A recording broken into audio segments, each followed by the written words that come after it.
Start recording. Camera choose. Stop recording. Camera chooser. Front facing. Stop recording. Button. Voiceover off. Alrighty. Hello, everybody.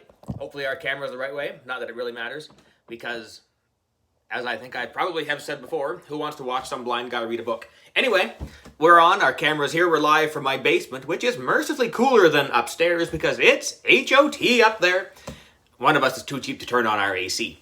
Anywho, we are back with what is looking to be the final NRBC, that's Neil Residence Book Club, of the year. However, fear not, because yours truly, that being me, has stockpiled a small number of books to squeeze in over the summer, just only in case that you happen to get bored.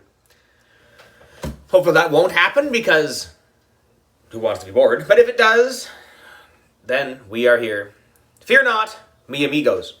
So let's get this show on the road and read my Weirder School, number 3 in the series, by Dan Gutman. Mrs. Lilly is Silly.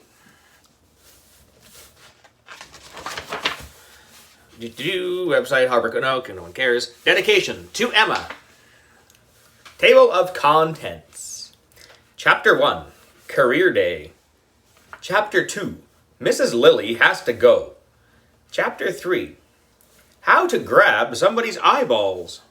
No thank you. Chapter 4, Digging up dirt. Chapter 5, Miss Lagrange is strange. Chapter 6, The truth about Mr. Docker. Chapter 7, Andrea goes crazy. Chapter 8, Front page news. Chapter 9, The scoop of the century. Chapter 10, Stop the presses. Chapter 11, Freedom of the press. And Chapter 12, Lies, all lies. Okay. My Weirder School, Mrs. Lilly is Silly, by Dan Gutman. H1. Okay, a little dry down here, I reckon. Anyway, bear with us. Don't worry, I don't have the plague. It's just, I should have grabbed some water, or some juice, or something else fun. But anyway, Chapter 1, Career Day. My name is AJ, and I hate spiders. Aren't spiders gross? Yesterday, I was in my backyard, and one of those disgusting things crawled up my leg. I thought I was going to die. Something else really weird happened yesterday. It was Friday. I walked into Mr. Granite's class at school, and there was 3 grown-ups sitting on chairs in front of the whiteboard. A fireman, a cowboy, and a frog man. Who are they? Whispered my friend Ryan, who will eat anything, even stuff that isn't food. Those guys must have escaped from the loony bin, said Michael, who never ties his shoes. We were all talking until Mr. Granite held up his hand and made a peace sign, which means, shut up. Some other grown-ups came in and sat in front of the whiteboard. Good morning, everyone, said Mr. Granite. Dr. Carbles, the president of the Board of Education, decided that today would be Career Day at elementary school. So I invited a few of my friends to come in and tell you about their jobs. Maybe this will help you decide what you want to be when you grow up. I already know what I'm going to do when I grow up, I said. A pro skateboarder. Me too, said Alessia, who is a girl, but is cool anyway. I want to be a veterinarian, said Andrea Young, this annoying girl with curly brown hair that I hate. You want to grow up and not eat meat? I asked.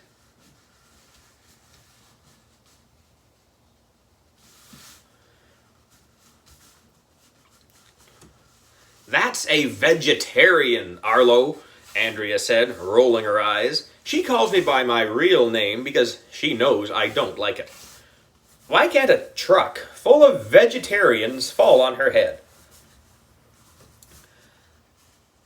The frogman stood up first.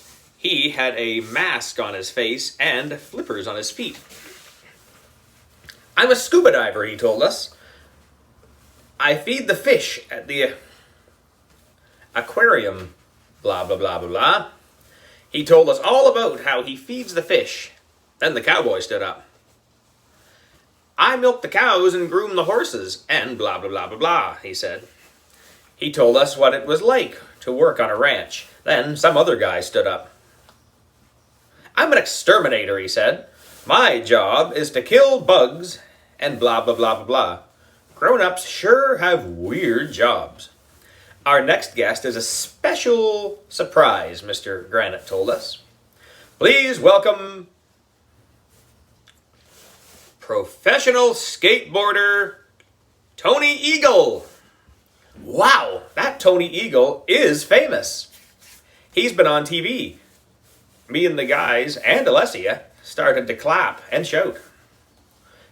Tony Eagle came rolling into the room. But he didn't come rolling in on a skateboard. He came rolling in on a wheelchair.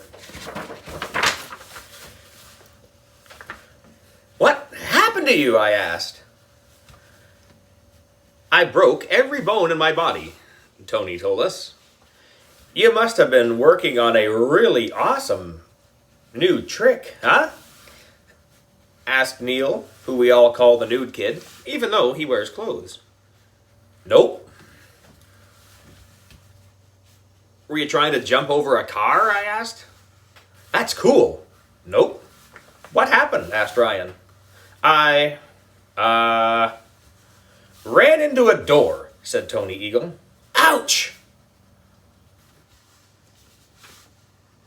Running into doors hurts. Maybe I don't want to be a pro skateboarder after all. A bunch of other grown-ups told us about their jobs. A lawyer told us that he argues with people all day. A nurse told us that she has to clean up blood and guts and puke at a hospital. The fireman told us that one time a burning building collapsed while he was in it. And I thought going to school was no fun. After career day, I'm not sure I want to grow up to be a grown-up at all. I think I'll just stay a kid for the rest of my life. When they were all done, the grown-ups started to leave, but you'll never believe who ran into the door at that moment. Nobody. If you run into a door, you could end up in a wheelchair like Tony Eagle. But you'll never believe who ran into the doorway. I'm not going to tell you. Okay, I'll tell you. But you have to read the next chapter. So, na-na-na-boo-boo on you. Chapter 2. Mrs. Lilly has to go. It was a lady who came running into our classroom. She was wearing an old-time man's hat and a trench coat. There was a camera around her neck and a notepad in her hand.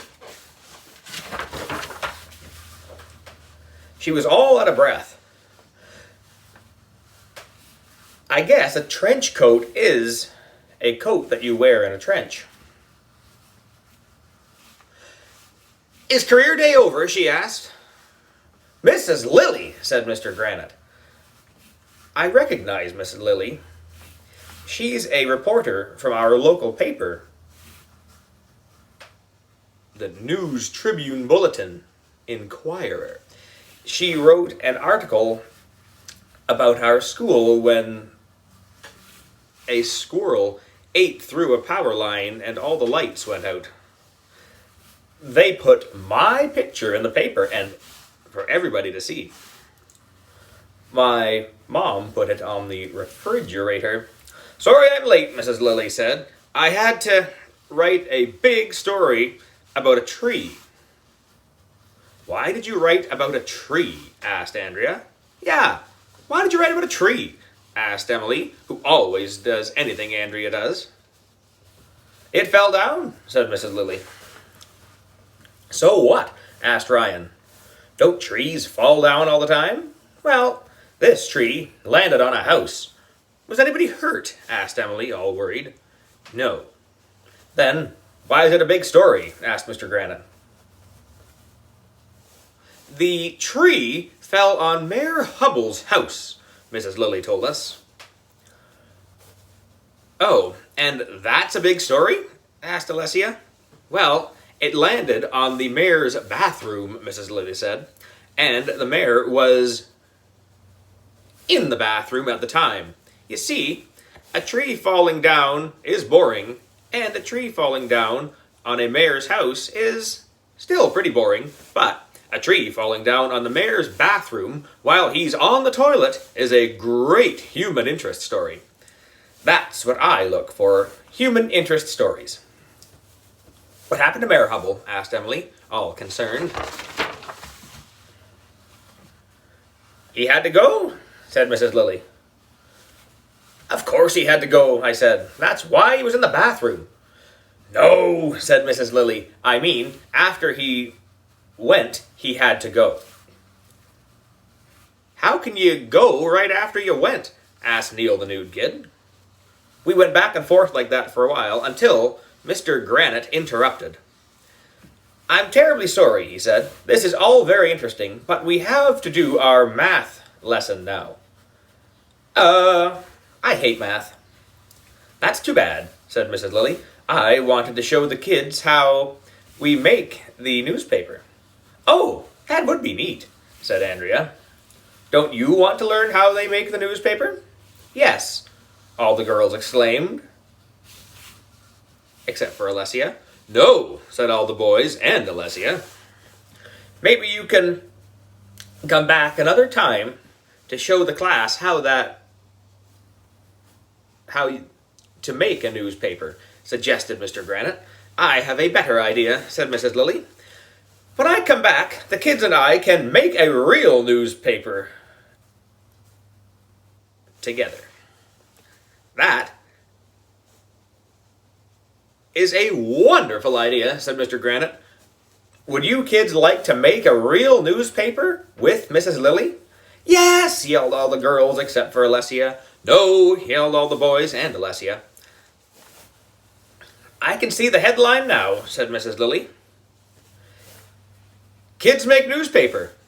I love it, but for now, I've got to go. Do you have to go or do you have to go? I asked. I have to go, she replied, and it's an emergency. I still don't know if Mrs. Lilly had to go or if she had to go. In any case, she went running out of the room. Mrs. Lilly is silly. Chapter 3. How to grab somebody's eyeballs. Okay, Mr. Granite said after Mrs. Lilly was gone. Turn to page 23 in your math books. We all took out our math books and turned to page 23. But you'll never believe who walked in the doorway a few minutes later. It was Mrs. Lilly again. Mrs. Lilly, I thought you said you had to go, said Mr. Granite. To what do we owe the pleasure of each other's company? That's grown-up talk for, what are you doing here? I had to go, Mrs. Lilly said. And I went. Now I'm back. I'm glad to see a tree didn't fall on you, I told her. But I thought you were going to come back another time, said Mr. Granite. We're starting our math lesson now. Math, eh? Said Mrs. Lilly. Well, if we print up a newspaper with 10 pages in it, and there are 5 articles on each page, how many articles can we fit in the newspaper? Some kids raised their hands. Mrs. Lilly called on Little Miss. I know everything, of course. 50, said Andrea, because 5 tens make 50. Correct, said Mrs. Lilly. See? We just did a math lesson. Now, let's write some of those articles for our newspaper. Yay, we all shouted. I give up, said Mr. Granite. If you need me, I'll be in the teacher's lounge. He went to the teacher's lounge, which is a secret room where the teachers go to have hot tub parties. Mrs. Lilly took off her trench coat, and we all gathered around her on the floor. What should we write about? Asked Emily. Write about what you know, said Mrs. Lilly.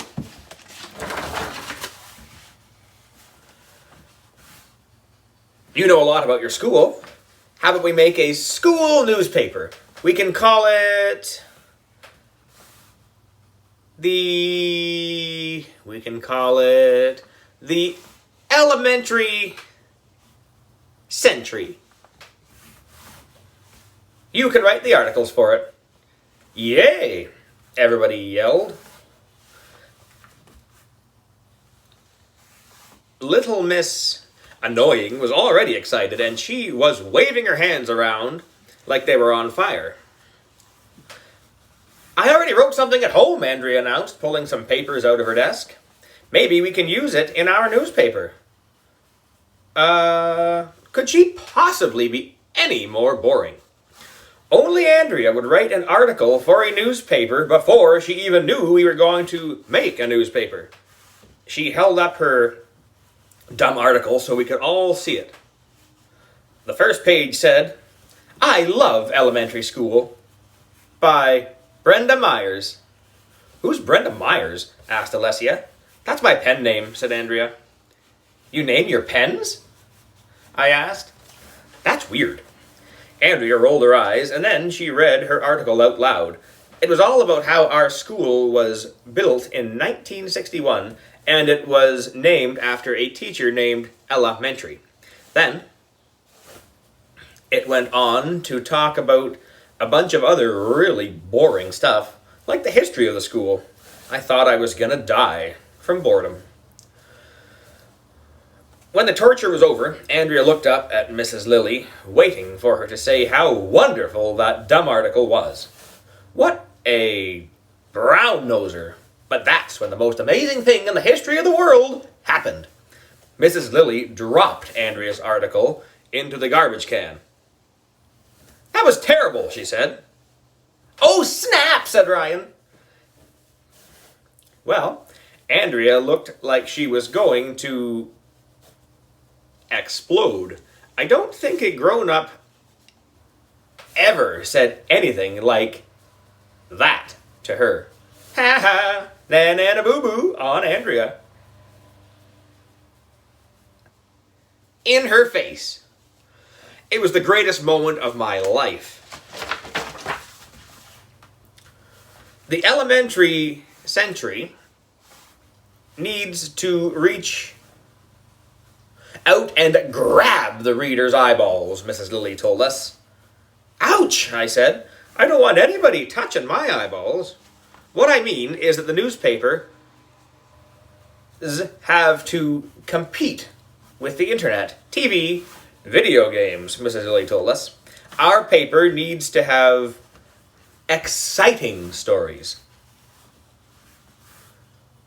I thought your article was wonderful, Andrea, whispered Emily, who loves everything Andrea does. But our school is really boring, said Michael. I don't think we can make an exciting newspaper that'll grab people's eyeballs. Nothing interesting ever happens here, said Ryan. Yeah, said Neil the nude kid. This school is boring. We don't have any good stories to tell. Sure you do, Mrs. Lilly said. You just gotta dig them up. At that moment, Mr. Klutz came into the classroom. He's our principal, and he has no hair at all. I mean, none. His head looks like a light bulb. We're making a newspaper all about the school, said Mrs. Lilly. Can we... Not one of those curly light bulbs. That would be weird. Interview you, Mr. Klutz? Certainly, he replied. A school newspaper is a great idea. What would you like to know about me? I thought Mrs. Lilly was going to ask Mr. Klutz what it was like to be a principal, and boring stuff like that, but she didn't. Tell us, Mr. Klutz, said Mrs. Lilly. When did you lose your hair? Everybody gasped. Nobody'd ever asked Mr. Klutz about his hair before. That's personal, said Andrea. We wouldn't ask people questions like that. Oh, I don't mind, said Mr. Klutz. Let's see. I remember my wedding pictures. I had a full head of hair when I first got married. My hair started falling out around the time my wife and I got divorced. And by the time I got married again, I was totally bald. Mr. Klutz told us some more stuff about the good old days when he had hair, and then he said he had to go. Do you have to go, I asked, or do you have to go? I have to go, he said. Mr. Klutz left, and Mrs. Lilly went over to the whiteboard. So, we're going to write an article about Mr. Klutz's hair, asked Alessia. No, I have another idea, said Mrs. Lilly. Let me show you how I would handle this interview. It's a great human interest story. I can see the headline now. And then she wrote this on the whiteboard in big letters. Mr. Klutz has 2 wives. Chapter 4. Digging up the dirt. Mr. Klutz has 2 wives? Asked Ryan. Sure, Mrs. Lilly said. He had 1 wife, and then he got divorced and married somebody else. That's 2 wives. But he didn't have 2 wives at the same time, Andrea pointed out. I never said he did, said Mrs. Lilly. Now, what about the other grown-ups at elementary school? We need to dig up some dirt on them. You should go to the playground, I suggested. There's plenty of dirt out there. Not that kind of dirt, said Mrs. Lilly. We need some hot stories that'll grab people's eyeballs. Alessia and Emily and I want you to work as a team. Go sneak into the teacher's lounge. See what really goes on in there. Right, Chief, said Emily. Ryan and Michael, you're a team.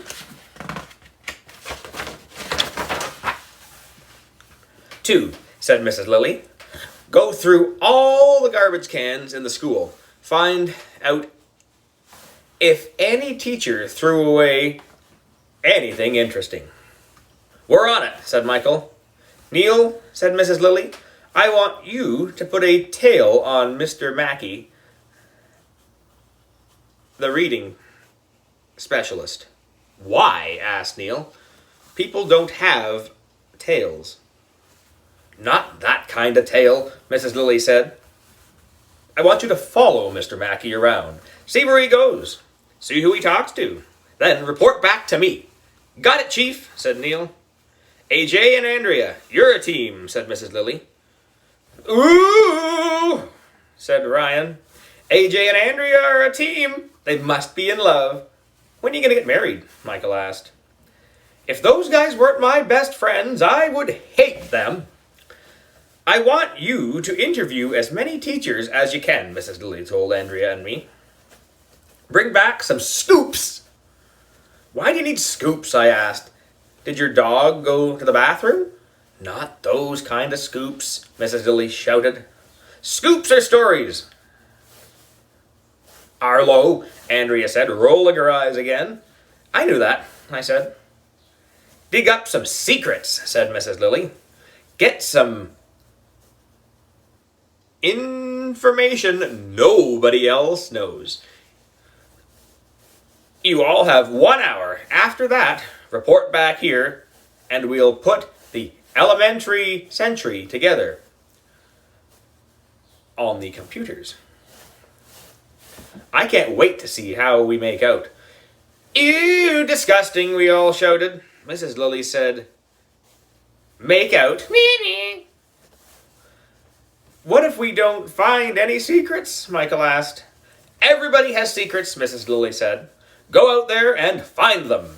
Ask the teachers to tell you something about themselves that nobody knows. And make sure you get the facts right. That's very important. But, no buts. Go, go, go! We all giggled because Mrs. Lilly said, but. Which sounds like but, except that it only has one T. But is a lot funnier than but. Nobody knows why. Chapter 5. Mrs. Lagrange is strange. Andrea grabbed her notebook and a pencil. Then we went slinking down the hallway like secret agents. It was cool. Isn't this exciting, Arlo? Said Andrea. We're like real investigative reporters. I hope we get some good interviews. I've got an idea, I said. We should sneak out of school and go home. Then, I could play video games for the rest of the day. Nobody would ever know we were gone. Shh, Andrea said. I think I hear somebody hold my hand. I'm not holding hands with you, I told her. Reporters don't hold hands. They do if they're in love, she replied. Ah, disgusting. I thought I was going to throw up. We snuck around the corner where I spotted an open door. The vomitorium, we both said. The vomitorium is where we eat lunch. It used to be called the cafeteria, but then, one day, some kid threw up in there, and it's been the vomitorium ever since. The only person in the vomitorium was our lunch lady, Miss Lagrange. She's from France, which is this country where they eat frog's legs.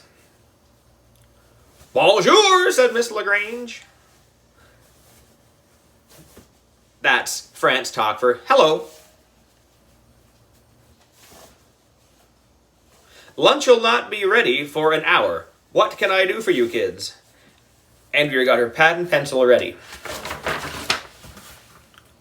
so she could take notes. We're here to dig up some dirt, I told Mrs. Lagrange. Well, she said, there's dirt in the flower beds on the windowsill. Not that kind of dirt, Andrea told her. We need a scoop. Mrs. Lagrange picked up a scoop out of the sink. Here, she said, you can use this scoop to dig up some dirt, but not that kind of scoop, said Andrea. We're making a school newspaper, so we need to interview you. I told Mrs. Lagrange. Tell us something about yourself that nobody knows. Said Mrs. Lagrange. When grown-ups always say, when they're thinking. Nobody knows why. I was a little girl growing up in France. My parents owned a restaurant. Miss Lagrange started telling us all about her parents' restaurant. It sounded like it was going to be boring, but little Miss Perfect was writing down every word in her notebook anyway. Andrea said. Go on. Well, one day, Miss Lagrange said, I was in the restaurant eating my lunch. It was soup. A nice tomato soup with little crackers, blah, blah, blah, blah, blah. Ugh, I thought I was gonna die. Who cared what kind of soup it was? This was the most boring story in the history of the world. We were wasting our time interviewing Miss Lagrange. So, I was drinking my soup, she continued, when I saw the reflection of a man's face in the soup bowl.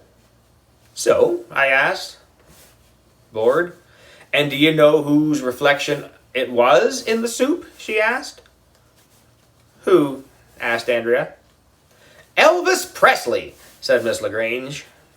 He walked right into our restaurant and ate lunch there. Wow, we said. which is Mom upside down. Now, that's a scoop, Andrea said. Let's go tell Mrs. Lilly. We ran all the way back to our classroom. Mrs. Lilly was writing at the computer. She had already typed the elementary century on the screen, and below it were blank spaces where the articles would go. We told her about our interview with Mrs. LaGrange. That's great, she said. This could be our lead story. Then she typed this in big letters on the computer. Lunch lady sees ghost of Elvis in soup bowl. Chapter 6. The truth about Mr. Docker. Mrs. Lilly was really proud of us for that scoop we got from Miss LaGrange.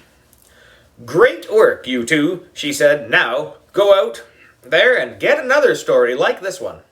Will do, Chief, Andrea said. We slinked down the hall like secret agents again. After a few minutes, we got tired of slinking, but we bumped into Mr. Docker, our science teacher. He was coming out of the bathroom. We're doing interviews for the school paper, Andrea said. Can you tell us something about yourself that nobody knows? Said Mr. Docker. Let me think. Like, maybe you have 2 wives, I suggested. Or you saw Elvis in a soup bowl. No, nothing like that, Mr. Docker said. I guess I lead a pretty dull life. It's just work all the time. It didn't seem like we were getting anywhere with Mr. Docker. He was boring. What do you do when you're not working? Asked Andrea. Oh, my wife and I like to exercise together, he told us. We go running every Saturday. I even won a race last week. Really? Andrea said, writing it down in her notebook. That's exciting. Did your wife run in the race too? I asked. Oh, yes, said Mr. Docker. She did very well. She came in 3rd place. We need to make sure we have all the facts right, I said. So, you ran in a race over the weekend. You came in 1st, and your wife came in 3rd. Is that right? Yes, said Mr. Docker. We even got free t-shirts. Great, I said. Thanks for giving us an interview. Mr. Docker went to the science room. Andrea and I rushed back to our classroom. Isn't it exciting that Mr. Docker ran a race over the weekend? Arlo, Andrea said.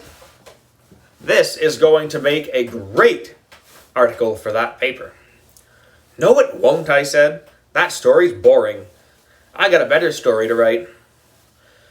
When we got to our classroom, Mrs. Lilly was at the computer working on it. The elementary century.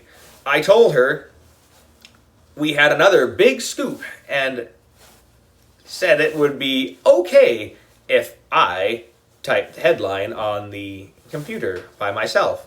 So I typed this. Mr. Docker beats his wife. You can't write that. Arlo, Andrea said. What a horrible thing to say. Mr. Docker doesn't beat his wife. He does too, I said. They were in a race. He won, and she came in 3rd place. So, he beat her. It's right there on your notepad. Mrs. Lilly asked Andrea, What do you say? Andrea looked at Mrs. Lilly.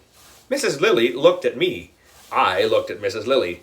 Mrs. Lilly looked at Andrea. We were all looking at each other. You could have heard a pin drop if any of us had been holding a pin, but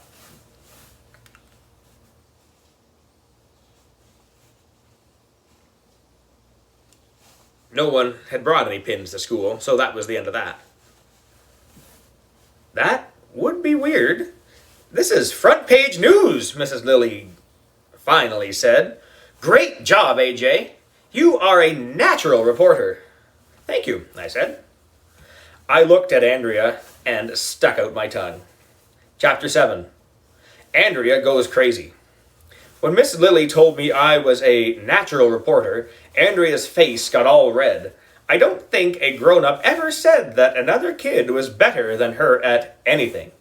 It looked like Andrea wanted to yell and scream at me, at Miss Lilly, but, of course, little Miss Brown-Noser said, little Miss Brown-Noser would never say anything to a grown-up. So, Andrea just stood there with her eyes bugging out. I thought she was going to explode. It was the greatest moment of my life. Now go out there and dig up some more dirt, Mrs.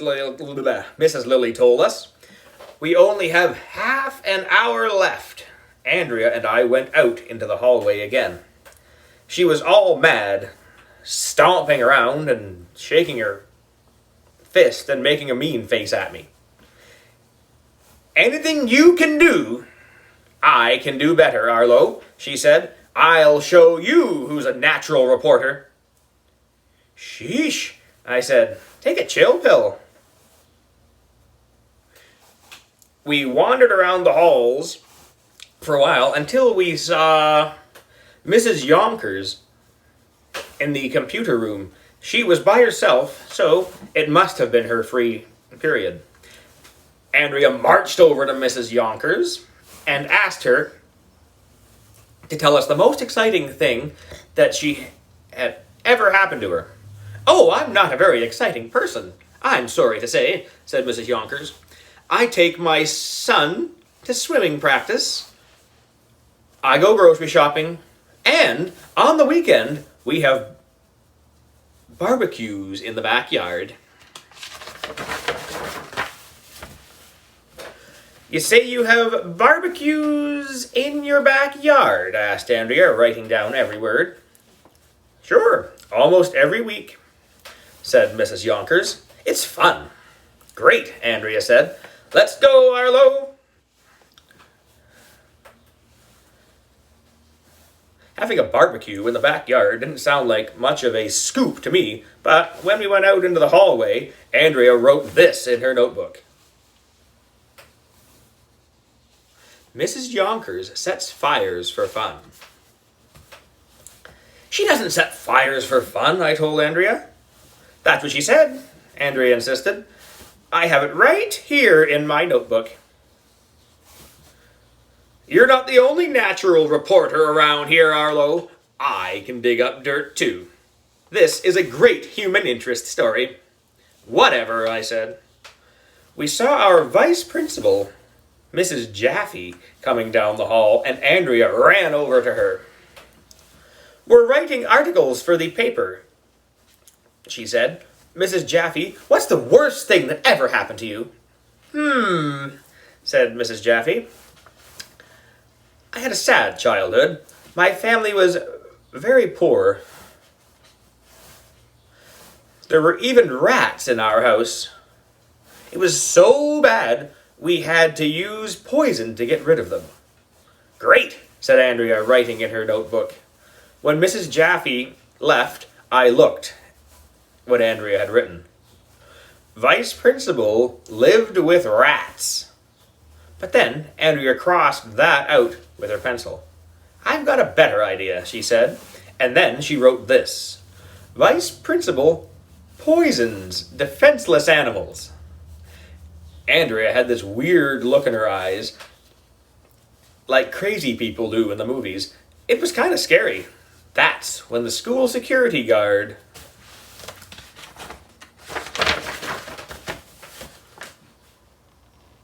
Officer Spence came over. Are you kids supposed to be roaming around in the halls? He asked us. Sure, I told him. We're writing articles for the school paper. Yes, Andrea said. Security guards must lead very dangerous lives.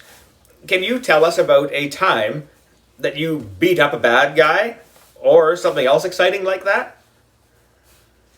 No, I never beat up any bad guys, said Officer Spence. But before I got this job, I was a security guard in a prison. That wasn't much fun. How long did you work in the prison? I asked. Oh, about 5 years. Andrea got that crazy look in her eyes again while she was writing notes. It was almost like the time I hypnotized her and she climbed up on the roof.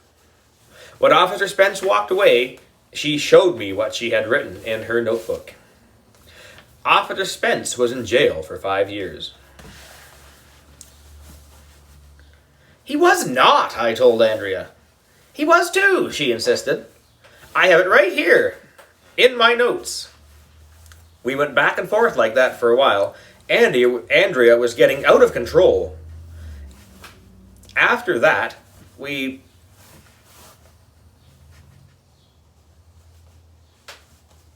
marched up to interview Mrs. Coco, our gifted and talented teacher. Mrs. Coco told us that her car broke down the other day and she had to use somebody else's car to drive to school. So, Andrea wrote this in her notebook. Miss Coco is a car thief. Then we went over to the office to interview Mrs. Patty, the school secretary. She told us a really sad story about the time her dog died in an accident when she was a little kid. But this is what Andrea wrote in her notebook. Mrs. Patty, dog killer.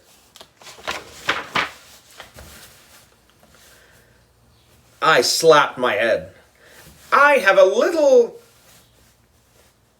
was a little worried about all the dirt Andrea was digging up.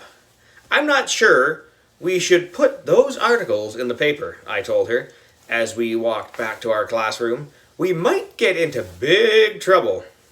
Oh, take a chill pill, Arlo, Andrea said. Mrs. Lilly told us to dig up some dirt. I'm just doing what I was told to. Andrea always does what grown-ups tell her to do. A grown-up could tell her to go jump off a bridge, and Andrea would go do it. What is her problem? We should probably interview Mr. Granite, I suggested. After all, he is our teacher.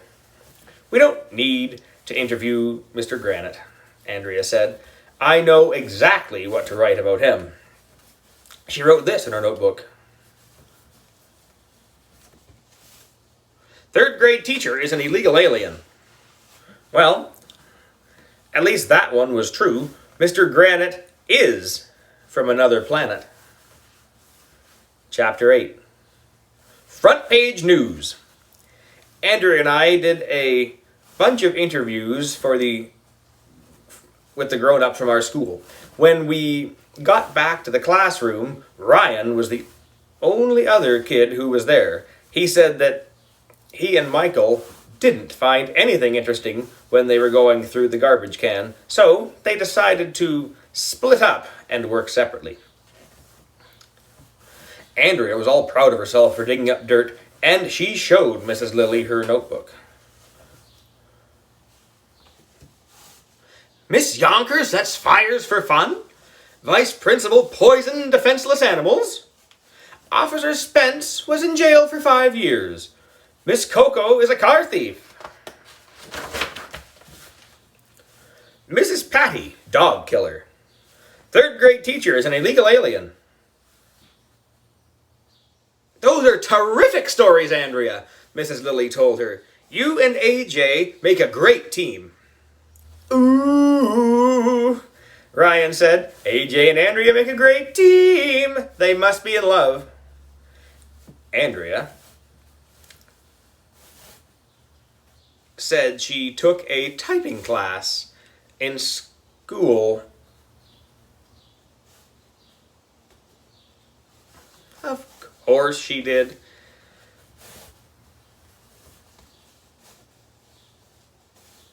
So, she was allowed to type her stories into the computer. She had that crazy look in her eyes, and the whole time, everybody else started filing back into the class. Did you dig up any good dirt? Mrs. Lilly asked everyone. This one kid came in with a bucket full of dirt. Real dirt, not that kind of dirt. We all yelled at him. What a dumbhead.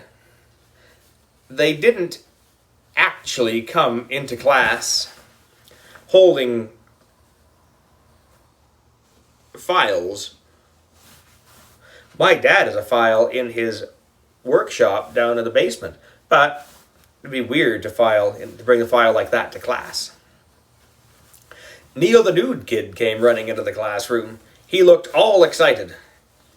Did you dig up any dirt? Mrs. Lilly asked him. I put a tail on Mr. Mackey like you told me to, Neil said. I followed him around for an hour, and guess what I caught him doing? What? We all asked. I saw Mr. Mackey and Mrs. Daisy together, Neil said. They were standing near the water fountain. And they were kissing. Everybody gasped. Ew, disgusting. Me and the guys and Alessia went. Wait a minute, said Emily. Mr. Mackey and Miss Daisy are married. Ew, I said. That's even more disgusting. No, it's a great story, Andrea said. Then she typed this into the computer. Mr. Mackey spotted kissing married woman. I love it, said Miss Lilly. Put that on the front page. What else have you got, kids? Emily and I snuck into the teacher's lounge, said Alessia. What did you find in there? Asked Mrs. Lilly. Any good dirt? Did you see the hot tub? I asked. No, nothing very exciting, Emily said. There were a bunch of teachers eating lunch. That's all? Asked Mrs. Lilly. That's not a story. Yeah, it was really boring, Alessia said. The most exciting thing that happened in there was that Ms. Laney spilled some apple juice and had to clean it up. Andrea suddenly looked up from the computer screen with this crazy eyes of hers. What? She asked. Did you say Mrs. Laney spilt juice? That's a great human interest story. Then she typed this into the computer. Speech teacher has a drinking problem. That's genius, said Miss Lilly. You are a great reporter, Andrea. Thank you.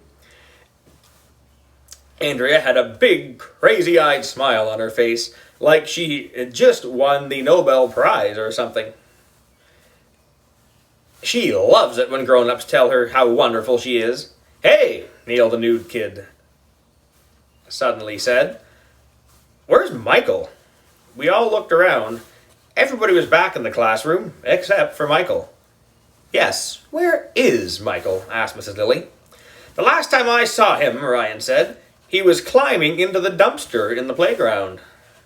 He said he was looking for a scoop.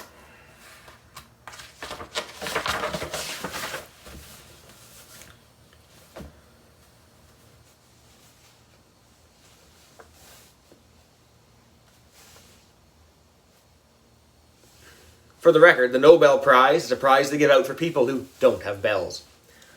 Chapter 9, The Scoop of the Century. We didn't wait around for Michael to come back to class. We had a newspaper to write. Andrea typed her stories into the computer. Mrs. Lilly used a laptop computer to do the photos we could use. She found a picture of Elvis Presley and made it look like he was standing next to Ms. Lagrange. Then she found a picture of Officer Spence and threw bars in front of his face to make it look like he was in jail. She cut out a picture of Mrs. Yonkers smiling and put it in front of a picture of a house that was burning down. Mrs. Lilly showed us how to put the photos into our classroom computer, and Andrea wrote captions under them. Picture: Miss Lagrange had an Elvis sighting while sipping soup. Picture: Officer Spence behind bars. Picture: when she's not teaching, Mrs. Yonkers enjoys setting fires. The front page of the Elementary Century looked great. I say this paper's done, Miss Lilly said. Let's print it. Andrea hit the print button, and the printer started printing, because that's what printers do. But you'll never believe who ran into the door at that moment. Nobody. Why would anybody run into a door? That'd hurt. But you'll never believe who ran into the door. Wait. It was Michael. He was wearing his backpack, and he was all out of breath. Did you get a scoop? Mrs. Lilly asked him. I got the best scoop in the history of the world, Michael replied. Stop the presses! Shouted Mrs. Lilly. Michael has a scoop! Andrea stopped the printer. We all looked at Michael. Now, I know what you're thinking. You're thinking the same thing I was thinking. You're thinking that Michael pulled a plastic scoop out of his backpack. You're thinking that we all yelled at him, not that kind of scoop. But Michael didn't pull a scoop out of his backpack. So, na-na-na-boo-boo on you. What did you find out, Michael? Asked Mrs. Lilly. Mr. Klutz doesn't wear underwear, shouted Michael. Everybody gasped. We were all freaking out. No, shouted Alessia. It can't be true, shouted Neil the nude kid. This is the scoop of the century, shouted Andrea. Wait a minute, said Mrs. Lilly. Calm down, everyone. We have to make sure we have our facts straight. Michael, do you have any proof that Mr. Klutz doesn't wear underpants? Not exactly, Michael said. But I don't have any proof that he does wear them either. So, I figure there's a 50-50 chance that Mr. Klutz doesn't wear underpants. We all looked at Miss Lilly. She was a grown-up, so the decision would be up to her. She said. 50-50, eh? Well, that's good enough for me. Andrea, put that on page 2. Andrea typed this into the computer. Mr. Klutz doesn't wear underpants. Chapter 10. Stop the presses. Finally, the Elementary Century was finished, and we were ready to print it.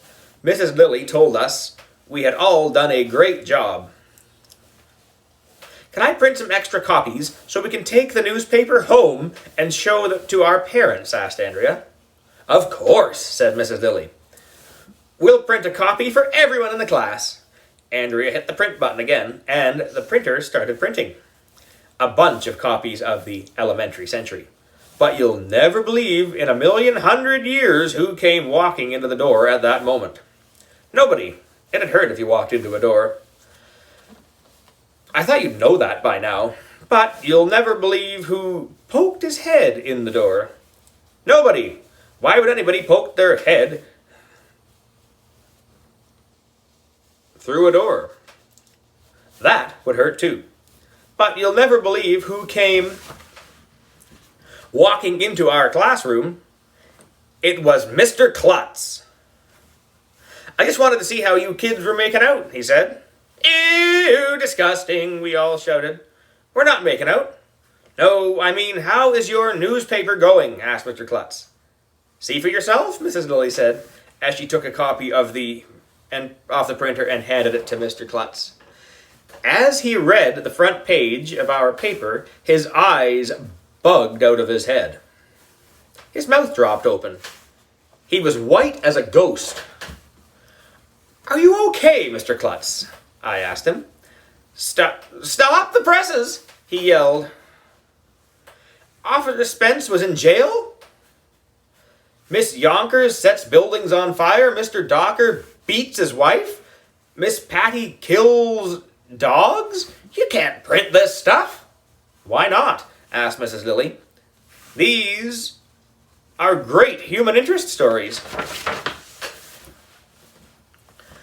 "They're a bunch of lies," Mr. Klutz said. He was really mad. "Are you calling us liars?" asked Mrs. Lilly. "If the shoe fits, wear it," said Mr. Klutz. "What do shoes have to do with anything?" I asked. But everybody ignored me. "Where'd you get this information?" demanded Mr. Klutz. "I'm sorry," Mr. Lilly told him, "but we cannot reveal our sources." Mr. Klutz turned to page 2 of our paper and let out a scream. I guess he must have read the story about himself. He was freaking out. "I don't wear underpants?" Mr. Klutz yelled. Everybody started giggling because Mr. Klutz was admitting out loud that he didn't wear underpants. "How could you possibly know what I wear or don't wear under my clothes?" Mr. Klutz demanded. "We only print the facts," said Mrs. Lilly. "We had no proof that you wear underpants, so we had no choice but to assume that you don't." "That's ridiculous," shouted Mr. Klutz. "I most certainly do wear underpants, and I can prove it." With that, Mr. Klutz pulled down his pants. "Eek!" Mrs. Lilly screamed. "Children, don't look!" But we all looked anyway. Under his pants, Mr. Klutz was wearing pink boxer shorts with little red hearts on them. It was hilarious. He should have been there. "Your underpants are adorable, Mr. Klutz," said Alessia. It was a real Kodak moment. So Andrea quickly picked up Mrs. Lilly's camera and snapped a picture of Mr. Klutz with his pants down. "We can use this in the next edition of the Elementary Century," Andrea said. "There will be no next edition of the Elementary Century," Mr. Klutz shouted. "This newspaper is... But he didn't get the chance to finish his sentence because you'll never believe in 1,100,000 years who came running into the classroom at that moment. I'm not going to tell you. Okay, I'll tell you. But you have to read the next chapter to find out. So, na-na-na-boo-boo, on you. Chapter 11. Freedom of the Press. The person who came running into the classroom at the moment was Mr. Carbles, the president of the Board of Education. He was the one who came up with the idea of Career Day in the first place. "Klutz," he shouted, "why are you standing there with your pants down?" I was just proving to the children that I wear underpants," Mr. Klutz exclaimed. "The children are here to learn about reading, writing, and arithmetic," yelled Dr. Carbles. "They're not here to learn about your underwear." But... We all started giggling because Mr. Klutz kept saying "but," which sounds like but. You can't say but in school. Nobody knows why. "Parading around in your underpants is not part of your job description, Klutz," said Dr. Carbles. "You're fired." Everybody gasped. That's when a bunch of the teachers came running into the room. "We heard the students were writing mean stories about us in the school paper," shouted Mr. Mackey. "Is this true?" "Yes, it's true," Mr. Klutz said, waving around a copy of the Elementary Century. "Look at this. Mrs. Patty, dog killer. Vice principal, poisoned defenseless animals. You can't print that garbage, shouted Miss Coco. Sure we can, said Mrs. Lilly. Didn't you ever hear of freedom of the press? It's in the First Amendment. Well, I'm not president of this Board of Education, said Dr. Carbles. Sorry, I think I wrecked something there. Well, I'm the president of the Board of Education, said Dr. Carbles, and as he grabbed all the papers off the printer, and what I say here goes. I'm shutting down the elementary century. Right now. Everybody gasped. That's not fair, Ryan shouted. It's our paper. You can't shut it down. Oh, yes, I can, Dr. Carble said. And there's nothing you can do about it. Nobody will ever read this trash. Everybody was really upset, but Mrs. Lilly had a little smile on her face. I'm sorry to tell you this, she said quietly, but people are already reading this. The elementary century. What? Shouted Dr. Carbles as he waved the papers in the air. How can anybody read it if I have all the papers? Because they're reading the online edition, Mrs. Lilly told him. The elementary century is on the internet. I set it to WikiLeaks. Thousands of people are probably reading it right now. Oh, no, shouted Mr. Klutz. Everybody is going to think I have 2 wives and that I don't wear underpants. People are going to say I beat my wife, shouted Mr. Docker. They'll say I'm drunk, shouted Miss Laney. And that I kill defenseless animals, shouted Mrs. Jaffe. Suddenly, there was a siren outside. I looked out the window. A police car pulled up to the school, and 2 cops got out. A minute later, they were in our classroom. Which one of you is the principal of this school? One of the policemen asked. I am, said Mr. Klutz. Well, you're under arrest, said the policeman. It's against the law to have more than 1 wife. But this is all a big mistake, officer, Mr. Klutz tried to explain. I don't.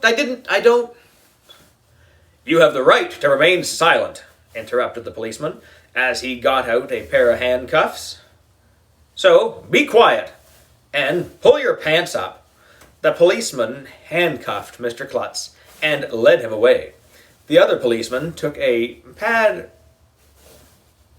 of paper out of his pocket. Okay, we also need to arrest the guy who beats his wife, the lady who burns down houses, the car thief, and, who's the dog killer, he asked.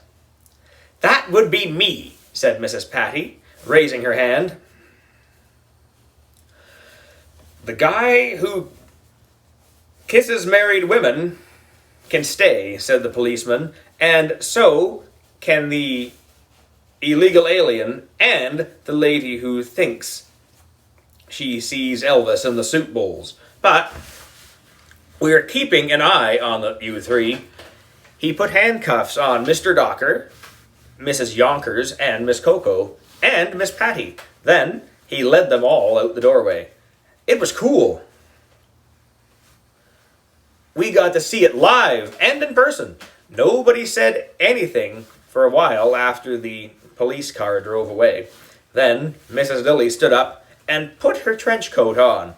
Well, my work here is done, she said. You can thank me later. For now, I have to go. Do you have to go, I asked, or do you have to go? I mean leave, said Mrs. Lilly. You don't need to use leaves, I told her. There's toilet paper in the bathroom. Dr. Carbles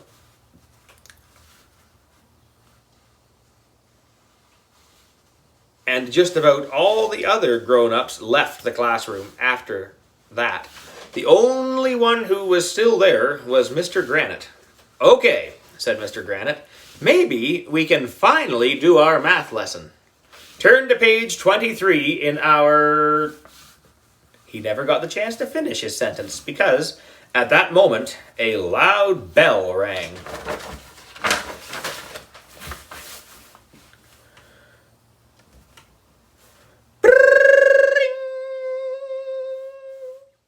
It was 3 o'clock. Time to go home. Yay! No math. Whoop whoop. When I got home, my mom asked me what happened at school during the day. "Nothing," I said. Anytime your parents ask what happened at school during the day, you should always say nothing. That's the first rule of being a kid. Chapter 12. Lies. All lies. I didn't know if school would be open on Monday because Mr. Klutz and half the teachers were in jail. But when I got to school, the front door was open and there was a bunch of substitute teachers in the halls. Most of the kids were already in class when I got there. I put my stuff in my cubby and sat down. And you'll never believe who walked into the door at that moment. It was Mayor Hubble, who is like the king of the whole town. He walked right into the door.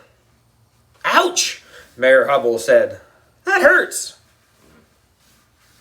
"Will you be our teacher today, Mayor?" asked Andrea, who never misses the chance to brown nose a grown-up. "Yes," Mayor Hubble said. "We ran out of substitute teachers, so I'm filling in today."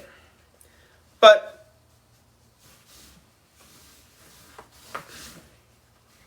not in my cubby. That would be weird. "Is it true that you were going to the bathroom when a tree fell on your house?" Alessia asked the mayor. "Yes. I was trapped in there for many hours. Well, at least you had a bathroom handy," I said.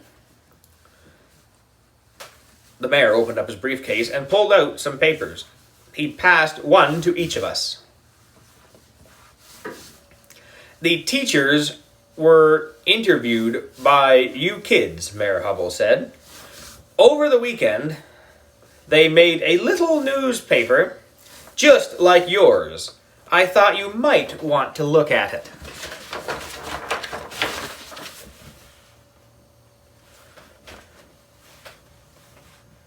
There are some great human interest stories in here. I looked at the newspaper. This is what the top headline said. "AJ picks nose, eats it. Ew! Disgusting!" Neil the nude kid shouted. "Hey, AJ," said Michael. "Did you really eat your nose?" "No," I shouted. I wanted to go run away to Antarctica and live with the penguins. Then I looked at the other headlines on the page. "Michael can't tie his own shoes. Ryan will eat anything, even stuff that isn't food.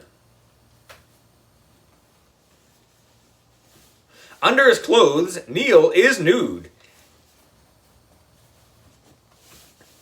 AJ and Alessia, twins separated at birth. Andrea fails spelling test. Everybody was yelling and screaming and freaking out. And nobody was more upset than Andrea. "That's a lie," she shouted. "But I never got less than an A+ on a spelling test my whole life. The teachers can't print these lies about us," shouted Neil the nude kid. "Sure they can," said Mayor Hubble. "Did you ever hear of freedom of the press?" "That's not fair," we all shouted. At that moment, an announcement came over the loudspeaker. We had to report to the all-purpose room for an assembly. "It's time to go," said Mayor Hubble. Is it time to go, I asked, or is it time to go? It is time to go, Mayor Hubble said. What if we don't have to go, asked Ryan. We all have to go, said Mayor Hubble. At the same time, asked Michael.